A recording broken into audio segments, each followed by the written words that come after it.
The AP is reporting that President Biden has decided to provide cluster munitions to Ukraine. How has the Pentagon been able to address concerns about dud rates that can put civilians, children at risk? And how will these munitions help Ukraine in this stage of the fight? Sure. So in terms of DPICMs, I don't have anything to announce today, Tara. As you know, that is something that is under consideration.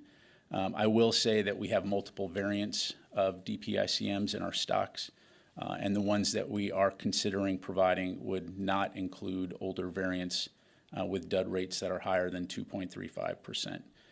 We are aware of reports out there from several decades ago that indicate that certain 155 millimeter DPICMs have higher dud rates.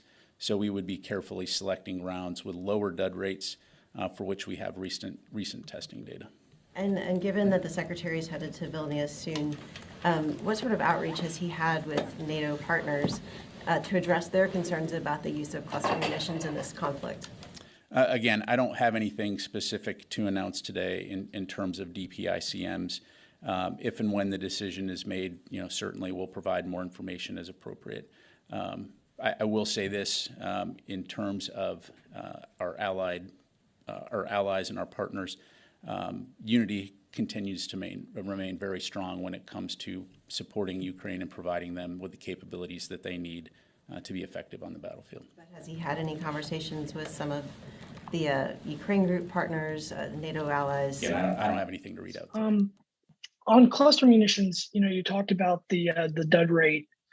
John Kirby in December of 2022 also talked about, that the U.S. as a policy has concerns about, cluster munitions being used. Besides the dud rate, what are the other concerns that the U.S. would have if these munitions are transferred to Ukraine? Thanks. Well, I appreciate the question, Jim. Again, I don't want to get out ahead of any potential announcement. I think that, if and when a decision is made, we'll have more to say on that. All right, let me go to Idris from Reuters.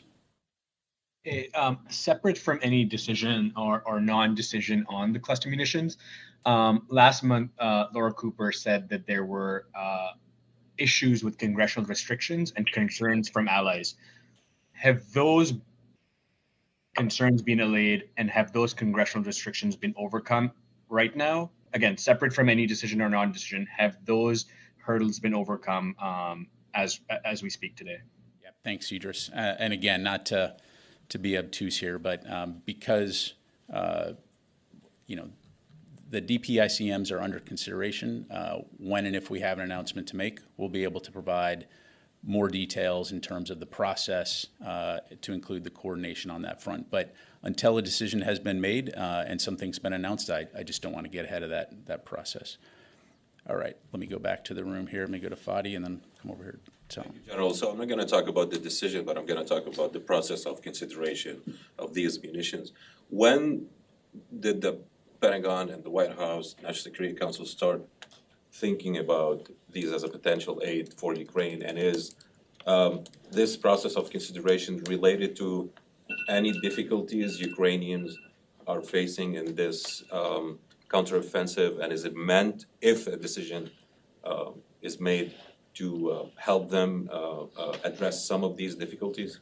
Yeah, let me just kind of break your question into two parts here. So on the first part, I don't have a timeline to provide you. As you know, throughout the course of this conflict, we've had regular discussions with the Ukrainians, regular discussions with our allies and partners in terms of what are the kinds of capabilities that Ukraine needs on the battlefield. As I highlighted at the top here, DPICMs are a capability that is under consideration. While I'm not going to get into the specifics of those discussions, I think what DPICMs bring to a battlefield is anti-armor and anti-personnel capability. So essentially, it can be either loaded with shape charges, which are armor penetrating, or they can be loaded with fragmentary munitions, which are anti-personnel. So clearly a capability that would be useful in any type of offensive operations. I would note that the Russians have already been employing cluster munitions on the battlefield. many with which include a very high dud rate reportedly. And so, yeah. The Consolidated Appropriation Acts of 2010 and 2019 prevent the Defense Department from transferring or selling cluster munitions to any nation if the dud rate is above 1%. I believe you said the dud rate that of the munitions being considered is 2.35%. So do these two acts prevent the transfer of DPICM to Ukraine? And how is DoD verifying that the dud rate on these munitions is 2.35%? Yeah, thanks, Jeff. Again, if and when announcement is made, we'll have more detail to provide on that front.